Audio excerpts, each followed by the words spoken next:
Hello po mga kapatid. Isang pinagpalang umaga po sa inyong lahat mga kapatid.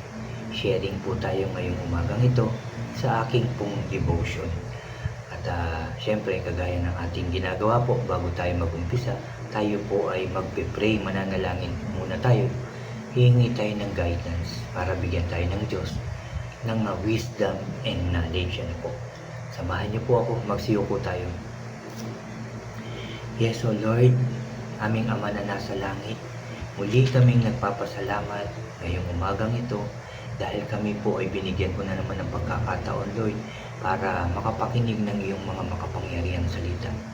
Muli mo po kaming samahan, turuan, gabayan, bigyan ng wisdom and knowledge, Lord, upang yung aming maririnig ay lubusan naming maunawaan ito, Lord, maintindihan namin.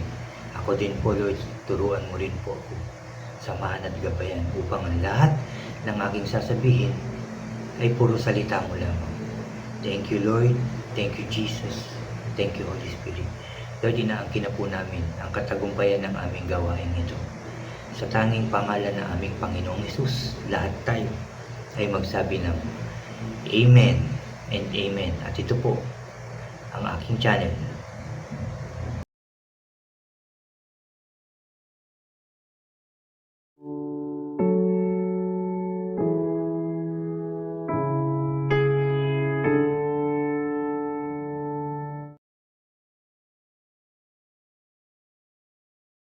Kapatid, ulitin ko lang, magandang umaga po, pinagpalang umaga po sa inyong lahat. Bago ako mag-start, mag-share ng aking devotion, anyanyahan ko lang po yung mga bago po dyan, sa aking channel, na huwag niyo pong kalimutan na mag-subscribe po. Paki-like and share niyo po yung aking mga videos, at paki-click na rin po ang notification bell para lagi po kayong updated sa mga iba at bago ko pang i-upload na aking mga sharing po. Salamat mga kapatid. Mga kapatid, nandito pa rin tayo sa Mark, pero this time nasa chapter 5 na po tayo. At ito po ay may patungkol doon sa pinagaling ni Jesus ang lalaking sinasapian, mga kapatid, o sinapian. So dito nga po sa Mark chapter 5, verse 1 hanggang 20 po. Verse 1 hanggang 20. Itong aking isi-share sa inyo. Ito nga po sa verse. Dito po ako magpo-focus sa verse 1 to 4 at tatalon po ako ng 18 to 19. Mag-start na po tayo. Sabi po dito, at dumating sila sa bayan ng Gerasa sa kabila ng Lake Galilee. Pagkababa nila ng bangka, sinalubong si Jesus ng isang lalaking sinasapian ng masamang espiritu. Galing siya sa sementeryo. Verse 3, doon siya mismo sa sementeryo nakatira, walang makapigil sa kanya kahit ikadena pa siya. At verse 4, madalas ikadena ang mga paa at kamay niya, pero sinisira niya lang yung kadenang yun. Masyado siyang malakas, mga kapatid. Malakas itong lalaki, itong sinasapian, At dito nga po ay tinanong siya ng Panginoong Hesus kung anong pangalan niya. At sinabi nga dito na Legion ang kanyang pangalan. Marami daw sila. Pero sabi rito, wag mo kaming saktan. At palipatin mo na lang kami doon sa mga baboy. At meron nga itong 2,000 baboy, mga kapatid. At doon nga sila lumipat. At pero nataranta at nagtakbuhan itong mga baboy at nahulog ito sa bangin at sila po ay nalunod.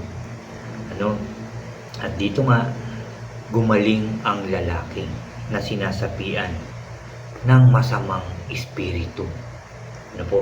So bago po tayo pumunta sa verse 18 and 19, ay etong verse 1 and 2 ay hinahalin tulad ko po sa aking sarili.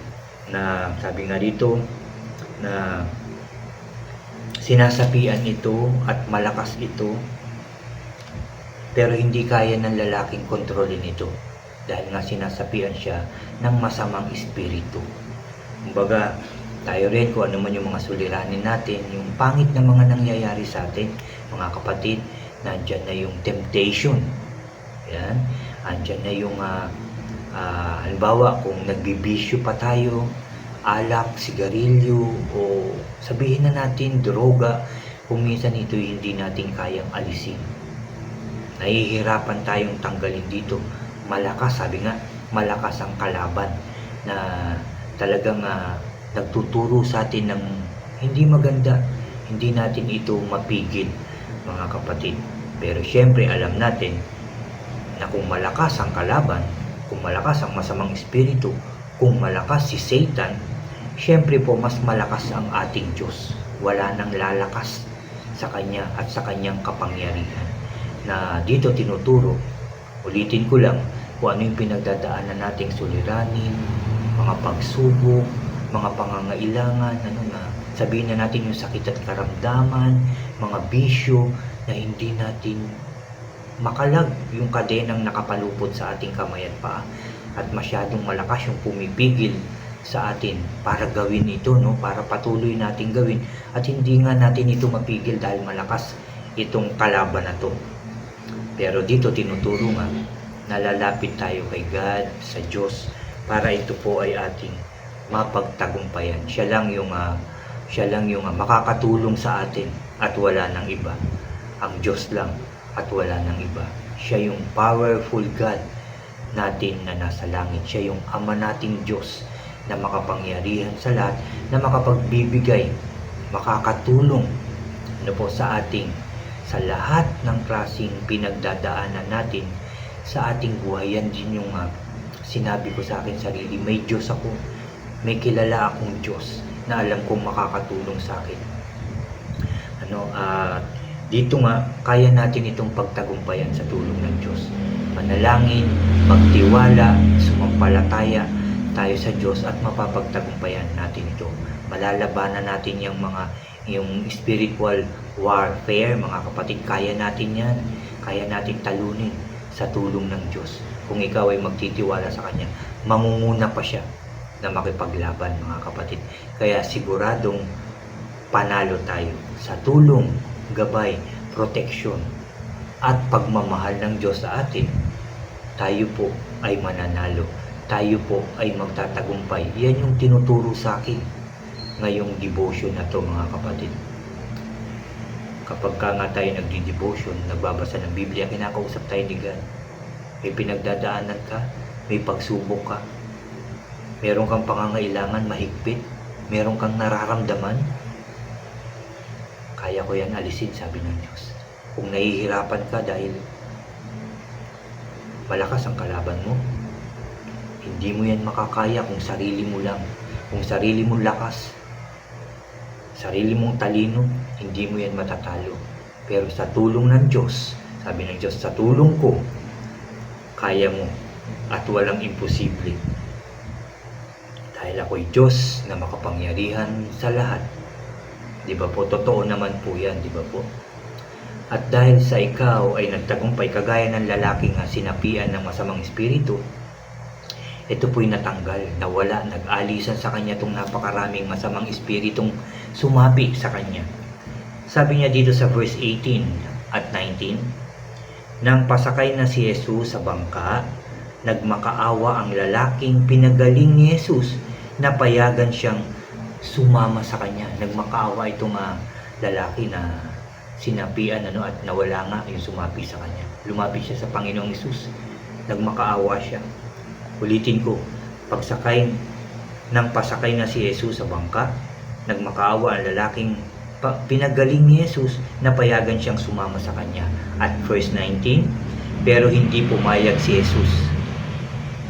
Sinabihan niya lang ang lalaki, umuwi ka at sabihin mo sa mga kamag-anak mo kung gaano kalaki ang ginawa ng Panginoon para sa iyo at kung gaano siya nahabag sa iyo. Amen. Di ba napakaganda? Ulitin ko yung verse 19. Pero hindi pumayag si Jesus. Sinabihan niya lang ang lalaki, umuwi ka. Umuwi ka na at sabihin mo sa mga kamag-anak mo kung gaano kalaki ang ginawa ng Panginoon para sa iyo at kung gaano siya nahabag sa iyo. Tayo rin yung pinagdadaanan natin. Pag napagtagumpayan natin to dahil sa tulong ng Diyos, dapat mo rin yan i-share sa ibang tao, lalo na sa iyong mga mahal sa buhay, sa iyong mga kamag-anak. Alam nyo ba, dati ganito, pero dahil sa Diyos, dahil sa Panginoong Jesus, napagtagumpayan ko, nawala yung bisyo, nawala yung sakit at karamdaman ko, umayos ang buhay ko, umayos yung pag-iisip ko, pananalita ko, ugali ko, dahil sa Diyos. Dapat din natin sabihin, yan ang patotoo ng ating buhay. At pagka nalaman ito ng mga tao, maaanyayahan na natin sila. Tayo rin, magsimba rin tayo, makinig din tayo ng salita ng Diyos. Tayo rin, umattend din tayo sa mga Bible study. Dahil may gagawin ng Diyos sa atin. May himalang gagawin ng Diyos sa atin. Pag ikaw nakarinig ng salita ni God, at ito'y pinanampalatayaan mo, pinaniwalaan mo, isinabuhay mo, kikilos ang Diyos sa iyo at ikaw ay magtatagumpay. Di ba po? Totoo naman yun, di ba po? Makapangyarihan ang ating Diyos. Mapagmahal ang ating Diyos. Mahabagin ang ating Diyos. At sa pangalan ng ating Panginoong Hesus, kung tayo ay lalapit, hihingi, ibibigay niya yun. Ipagkakaloob niya, anuman ang ating hilingin sa Kanya, ibibigay yan ng ating Diyos. Dahil sabi nga, mahabagin ang ating Diyos. Amen and amen. Yan po ang sinasabi at tinuturo sa atin ngayong umagang ito, na dapat natin panghawakan, dapat natin isabuhay, at dapat din natin i-share sa iba. Ulitin ko, Mark 5, chapter 5, verse 1 hanggang 20. At ang aking ipinokus, etong verse 1 hanggang 4 at 18 hanggang 19. Kayo rin po, excuse po, kayo rin po ay magbasa rin kayo ng devotion nyo. Araw-araw, sigurado may revelation din sa inyo. At yan din ay pwede nyo magamit para i-share nyo sa inyong mga mahal sa buhay at sa ibang tao. Ulitin ko, kung wala ang Diyos, hindi natin kaya ang lahat. Amen po. So dapat i-share natin ang ating mga naririnig sa Kanya, sa salita ng ating Diyos, para may mga tao rin na mabago ang buhay, makakalag doon sa kadenang nakapulupot sa kanilang kamay at paa. Tayo po ay muling mananalangin, mga kapatid. Magpapasalamat tayo sa Kanyang salita na ating narinig ngayong umagang ito. Let us pray.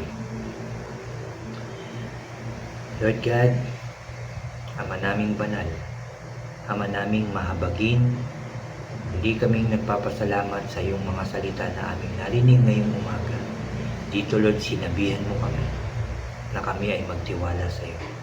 Dito, sinabi mo na hindi namin magagawa ang lahat kung wala ka sa aming buhay. Yan po ay totoo. Hindi ko po magagawa ang lahat kung wala ka sa aming buhay. Hindi po namin mapapagtagumpayan ang lahat kung wala ka sa aming mga buhay, Lord. Dahil ikaw ang aming Diyos na makapangyarihan sa lahat. You are a powerful God. Kaya Lord, maraming salamat sa sinabi mo na naman sa amin ngayong umagang ito. Ito po ay aming panghahawakan, Lord. Isa sa buhay. In Jesus' name. Thank you, Father God. Thank you, Jesus. Thank you, Holy Spirit. Samahan mo po ako. Samahan mo po kami. Ano man ang aming iniisip, gagawin sa aming buhay at plano, huwag mo po kaming iwanan, Lord, upang makayanan namin ang lahat at kami po ay magtagumpay sa pangalan ng aming Panginoong Hesus. Thank you, Lord, for all the blessings, guidance, protection, pag-ayos mo ng aming buhay, pagpapagaling mo sa lahat ng may sakit at karamdaman, at pagpapakain mo sa lahat ng nagugutom, at pagbigay ng trabaho sa lahat ng walang trabaho. Pag-ayos ng bawat pamilya, Lord God, pagbuo mo dun sa mga nawasak na pamilya. Alam ko po na ito'y bubuin mo at muli kaming lahat magiging masaya nang merong tunay na pagmamahalan dahil ikaw ay mapagmahal na Diyos. Thank you, Lord. Thank you, Jesus. Thank you, Holy Spirit, sa katagumpayan ng aming gawain ito. Salamat po. Salamat po. Salamat po. Lord, muli ka namin pinupuri, pinasasalamatan, sinasamba ka namin. Sa iyo lamang ang pinakamataas na papuri at pagsamba sa tanging pangalan ng aming Panginoong Hesus. Lahat tayo ay magsabi ng Amen, Amen, and Amen po, Amen. Salamat sa salita ng ating Diyos at salamat din sa pakikinig nyo sa salita ng Diyos. God bless po sa inyong lahat at God bless po sa ating lahat.